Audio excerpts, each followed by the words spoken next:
Hello everyone, thank you for joining us again. My name is Mahmoud Zarabi, the Operations Manager at Realty Point, and I have alongside me Sarah, the Deals Department Manager. I'm sure that you guys are all wondering about how and when am I going to get those commissions. So I have Sarah here with me to explain all of that particular process. When will you get your commissions? How does the process work? What do you need to submit?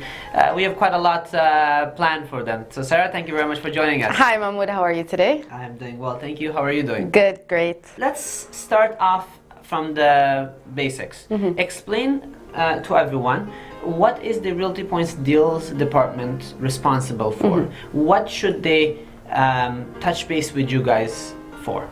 Okay, so to begin with, the Deals Department is basically our major role is processing deals, preparing a trade record sheet, preparing the commission statements and invoicing and sending them to the right person. And we kind of act like a middle person between the agent and the outside brokerage to make that correspondence easy and to make sure that our agents get paid on time and that flow is easygoing to them. Okay, so your job is to make sure that they get paid. They get paid on time, exactly, yeah. Okay, great. So can you explain to all the viewers, what do you mean when you refer to deals or transaction? What do you mean by that? Okay, so a deal or a transaction is an accepted offer and a contract binding two parties together, the seller and the buyer. Once it becomes accepted, then we call it a transaction.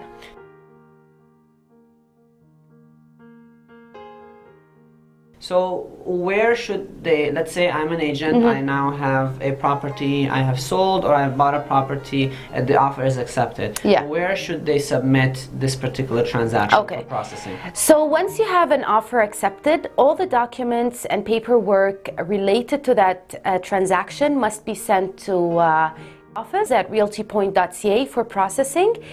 There's another way to send it, which is bring a hard copy to the office, but we prefer that everything gets sent by email because it saves time and it's paperless. It's always better to go paperless. So the next important question is, when should I submit my deal? Okay. Always submit your deal within 24 hours of the accepted offer, whether the deal is firm or conditional. The office must have a copy of your accepted offer within 24 hours. So regardless of, so I shouldn't wait till the transaction goes firm before submitting it, because I thought, well, I don't know if it's going to go firm or not, so then why give the office a copy? No. Basically, as per RICO, all transactions must go to the office within 24 hours, whether it's firm or conditional. This does not matter. You should never wait for your deal to go firm to send the paperwork to the office. What about just the offers? Like if I'm putting an offer on quite a lot of property, do I need to submit that? No, that you don't submit because basically your offer cannot. There's a chance that your offer will not be accepted by the other party. So in that case, you should not send the paperwork to the office unless you get an accepted offer. So when your offer is accepted, then that's 100%. When we should keep a copy of it. Yes.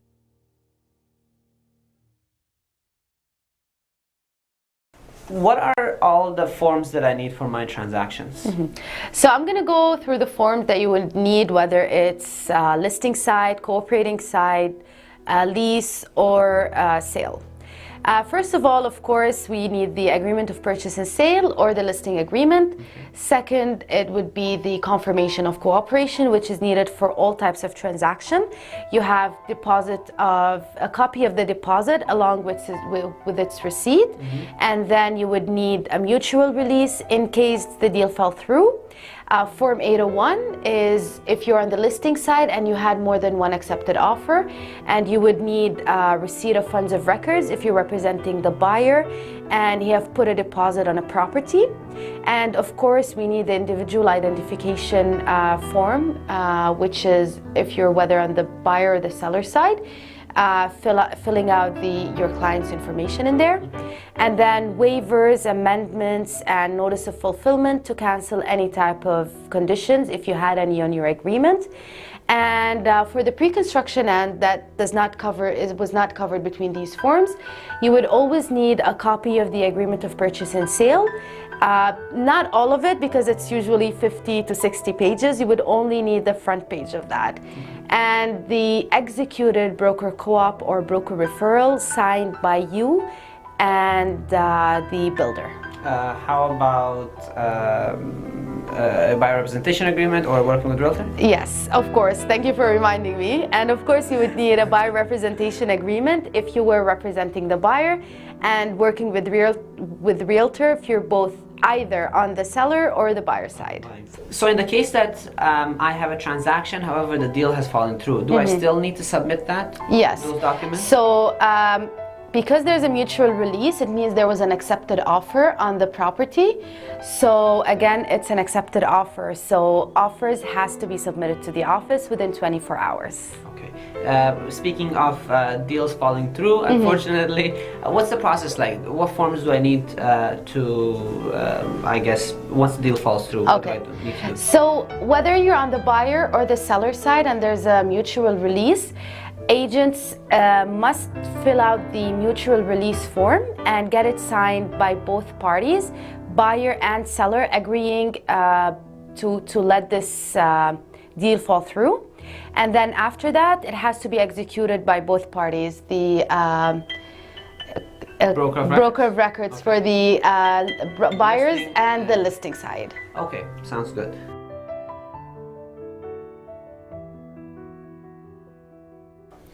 So now that my transaction is, let's say, firm, I've submitted all the documents that I needed to submit to the office. What other responsibilities as an agent will I have, or do I have, until I get paid or until the closing occurs? Do I have any other responsibilities? Definitely.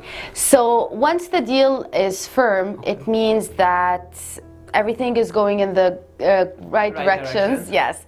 So after that, you will need to basically, after sending all your paperwork to the office to start the processing, the office will send you a request asking for the lawyer's information, whether both on the buyer and the seller side. And then after that, we will send you your trade record sheet to review, and then you send it back to us for signature. And then from there, after sending all this information, you will need to, of course, follow up and keep up with your clients, making sure that everything is going smooth from their end, and sending the agreement of purchase and sale to their seller, to their lawyer, and then from there you just wait for the closing. Now, you talked about trade record sheets. Can you explain what that is and what significance does it have in relations to their transaction? Definitely. So the trade record sheet is basically a form that has all the summary and all the information about the trade that was just processed. And one of the most important aspects about the trade record sheet is it has your commission split fee and how much you're going to get paid and how much you agree to pay your office. That's why you must review all these documents, sign them, and then send that trade record sheet back to the office. Okay, so if I get this correctly, after I've submitted all of the documents in, I will get a request, or I should automatically submit the lawyer's information. Definitely, yeah. This is which lawyers, the buyers or the sellers? Both lawyers, Both on the buyer side and the seller side. So I would get the other lawyer's information from the other agent, of course. So I take that information, I submit it to the deals. Again, where do I submit them to? You always send all your documents to deals@realtypoint.ca. Including the lawyer's information? Including lawyer's information and any other required documents. Okay, so anything, I guess, from closing on and beyond is always to deals@realtypoint.ca. Okay, so I have now submitted the lawyers. Then once that is submitted, then I will receive my trade record sheet. I will have to review the trade record sheet, sign it and agree to it, and then send it back to the office. Yes. Then that would give the office the opportunity to process the deal further. Exactly. Correct? Okay, great. Now, in case, let's say tomorrow I've submitted my deal and my transaction. up until the closing, let's say something happens in that particular deal. Can I go ahead and change something within the agreement? Let's say, for example, whether the price or agreed upon, or let's say the closing date. I think let's say that would be a common question. Yeah. Can I still make those changes? Of course. So basically, any changes that happen and any offer can definitely have changes and amendments to it. All you need to do is fill out an amendment to an agreement, and then get it signed by both parties, stating that they both agree upon these changes. After that, you send that agreement, that amendment to deals@realtypoint.ca. But let me talk about, you asked about the closing date. Right. So sometimes when it's a closing date and it's very close to the date that they agreed upon before, you don't really have to fill out the amendment of agreement of purchase and sale. You can just send us the letter from the lawyer stating that there will be changes in the closing date. So what you're suggesting is that if any changes are done in far in advance of the closing date, then that could be agreed upon between the sellers and the buyers, and between the agents, and that those changes can be implemented using the amendment to agreement of purchase and sale form.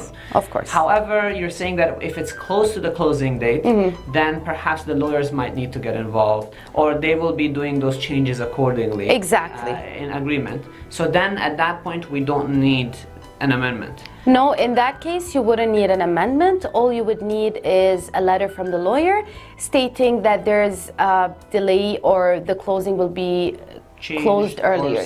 Something has changed. So, but the lawyer needs to, or the agent needs to get that letter from the lawyer submitted to the office. Yes. So that we can make those changes. Exactly. Accordingly. Okay.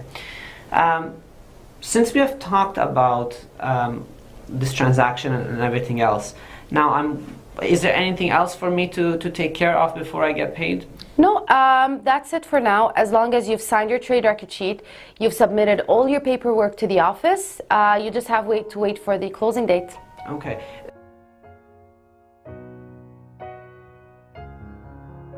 How does this money aspect, like I know at the end of the day I get paid, but how does this process work? Where does the money flow? Who keeps the money, like the original monies, the deposits, or like where does the money come at the end of the day that I get paid? What is the process like, or what process do you guys go through in order to collect the money and at the end of the day pay me as an agent? So let's take it into different categories there, because there's different scenarios when it comes to closing and money collection. The first scenario would be if you are representing the seller. So we as a brokerage are on the listing side. In that case, there was a deposit check dropped off at the office when the offer was accepted. So after that, that money, that deposit check given by the buyer, goes into our real estate trust account within 5 business days of us receiving it. After that, the money is kept into inside the real estate trust account until the closing happens. After that, after the closing have happened successfully, everything has gone through smoothly, what happens is, let's say we have enough funds to pay you out, and then even after the commission is paid out, there's still some funds left in our trust accounts. So upon closure, and then after, of course, receiving a letter from the lawyer confirming that this deal has gone firm, and we can go ahead and process the commission. What happens in that case is we transfer the commission into another account that we have, and it's called the commission trust account. And we paid the commission out from there. Whether it's your commission, our split fee, and the outside brokerage, and of course if you have any referrals on that deal. And then we said before that there's still some funds left for the seller. Those funds are paid out from the trust account directly to the seller. So this was in the case that, let's say, they brought in a $30,000 deposit, and then there's $20,000 was worth of commissions. Exactly. So we paid the $10,000, let's say, back to the seller upon the discretion, I believe, of the lawyers, correct? So what happens if you're short of money? Let's say if we got a $30,000 in deposit, but then the commissions and whatnot is like $50,000. So what about that $20,000? When do we get Of paid? course, this is another scenario. So basically, what happens in that case is if we are missing some funds, we would have already sent a commission statement to the lawyer, telling them that we're missing some funds, and then they have to provide us with this amount of money upon closing. So once the deal have closed, they send those funds to us. Okay. We deposit that money into our commission account, and we transfer the deposit from the trust into the commission account. This way we have all the money to pay out the commission for all parties. Okay. And then we pay it out from there. So good. So now this is on the listing side, the seller side. We Yes. represent the sellers. What happens if we are representing the cooperating side? Yeah. We are representing the buyers. What do we do in that case? Okay, so if we are on the cooperating side, then we are representing the buyer basically. So the listing brokerage will be taking care of all those transactions and the lawyer and all that. So basically all we have to do is send an invoice prior to the closing to that listing brokerage, asking them to send us that commission. And then once that commission is received, we deposit it into our commission account and pay the agent's commission from there.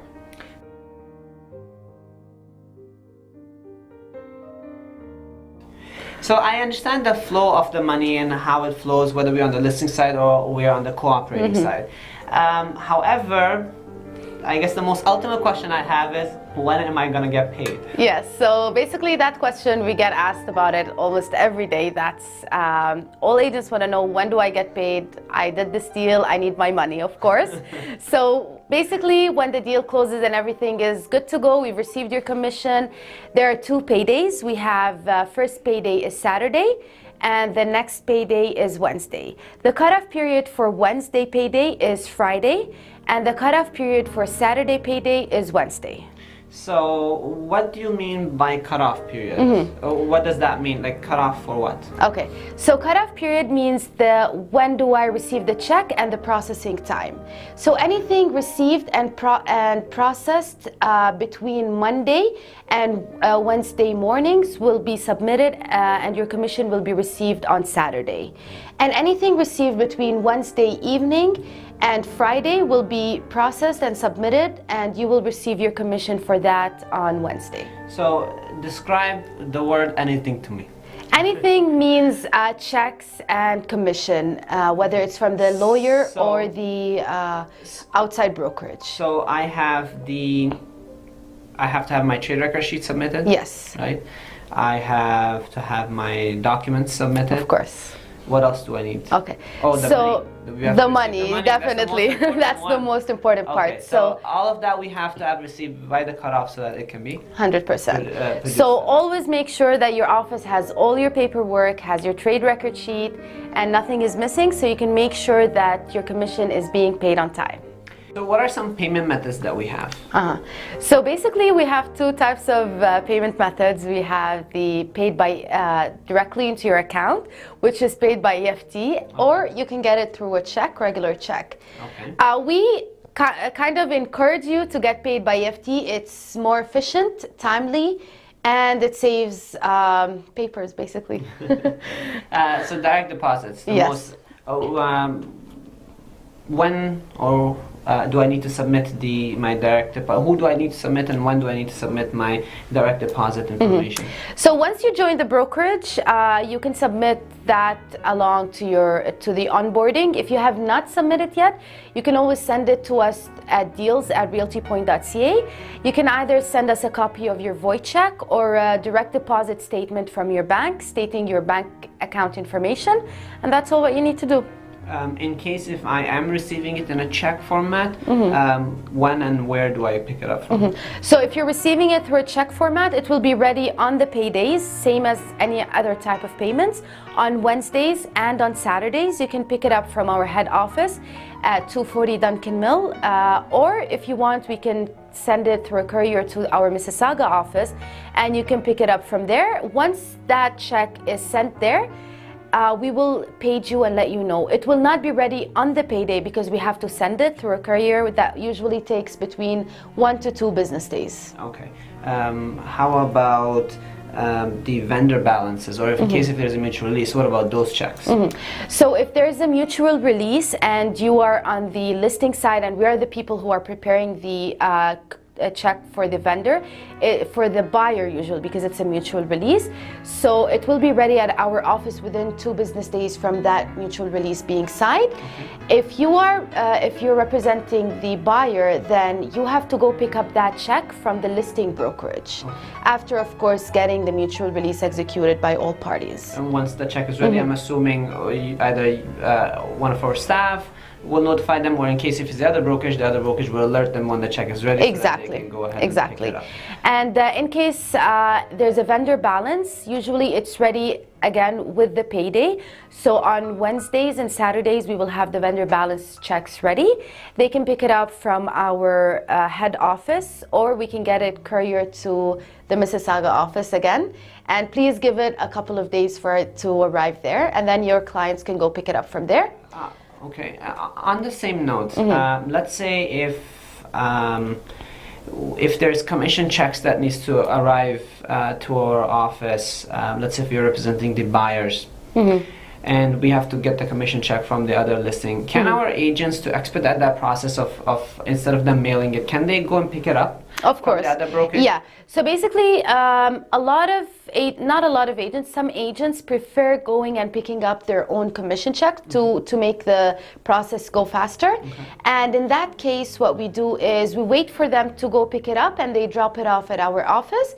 And then from there, we will start with the process and the regular process of closing a deal. On that particular note, when you said that this makes the process faster, what are the most common reasons why there are delays in receiving the commissions? Yeah. What are the most common reasons that this happens? Okay, so we covered one before, is because if you don't submit your documents or your paperwork on time to the office, there might be delays in your commission.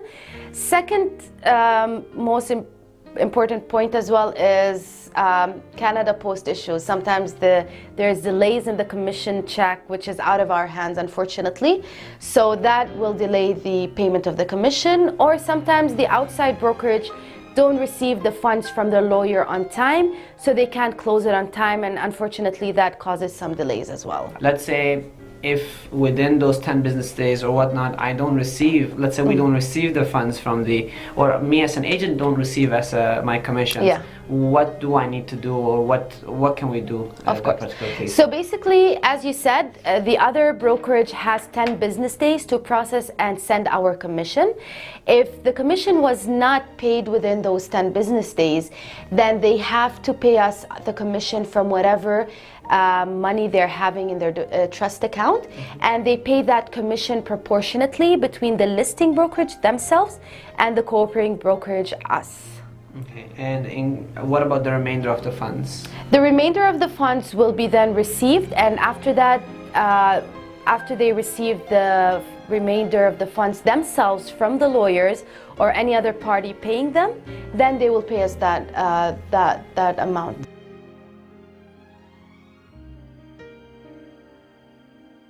Now, I understand that Realty Point is quite big in pre-construction as well, and I understand that there's some differences in how the commissions are paid out and when the commissions are paid out. So can you explain a little bit to everyone what is the process for commission payments or times and durations? What's different with resale versus pre-construction projects? Yeah, as you said, you're really big on the pre-construction, and we get a lot of questions when it comes to that. People asking us, okay, where's my commission? When do I get paid? It's been a month, it's been 2 months. Guys, it's different. For pre-construction, each project has its own payment method. Each project has its own broker co-op, and on that broker co-op you will see payment, basically a deferred payments, different types of payments. So it's either... There's different timelines. Exactly, there's different timelines. You said each project differs from the other? Yeah. Okay. There's always, every project has its own payment, ways of payments, how they're going to defer through time. Again, it's completely different from one project to the other. but we usually follow whatever is on that broker co-op. So let's say they're paying us in 30 days, we make sure that they have the invoice before those 30 days, so there's no delays on time. But again, because you're not dealing with a brokerage, you're not dealing with someone inside the real estate industry when it comes to offices and all that, so you have to give it more timeline. Usually the payment for pre-construction, after the payment is due, should be received by our office between 30 to 60 days. Okay, so let's say if the due date was 90 days, the first payment was due in 90 days, then I should expect it anywhere between 90 days to 120 days? Exactly. Something like that. Yes. So there's always, what you're basically telling me, there's always delays in regards to pre-construction. Why does that delay happen mainly? Because you're dealing with builders, and there are more than one person signing, and builders usually have less cutoff periods than brokerages. Maybe their cutoff periods is only once a month or once every 2 months. That's why there's always delays. They don't get their checks signed on daily basis. And I was hearing that sometimes builders don't pay because they don't have all the files completed. Much the same with so like true. Us. That's very true. Sometimes because one client has not submitted their files or their mortgage pre-approvals or whatever the case may be, then they basically delay sending in the funds or the commissions for everyone until that one is That's completed. true. That's actually one of the points. If you don't receive your commission when it comes to pre-construction, always follow up with the builder and your client, making sure that they have submitted the mortgage pre-approval, given all the deposit check and any other required documents. And sometimes even when they give the mortgage pre-approval, it's not the correct one. They have to revise it and make sure that it's something that is approved by that specific builder. So first of all, mortgage pre-approvals, when are they due for pre-construction projects? Not all projects require mortgage pre-approval. I would say maybe 90% of them do. Okay. So it is required as soon as the deal is firm, basically. Okay. So within the 10 days cooling off period, the agent, I'm assuming, is responsible to follow up with the clients, make sure that those mortgage pre-approvals are Exactly. However, one extra step that you're doing is, or you're requesting them to do, is to make sure to follow up with the builders as well as with the clients, that not only is the pre-approval submitted, but it was accepted by the builders 100%. because sometimes it could not be according to their standards, or they might be short in the amount of the mortgage. And that, I guess, puts a delay on their commissions. 100%. So, and another thing that you mentioned was make sure that they're paying their deposits. Exactly. So, yeah. That they're paying That's another thing. Deposits and their checks, post-dated checks that they've submitted to the builders are not bouncing. And if there is any particular issues like that, that they are following up with their particular client.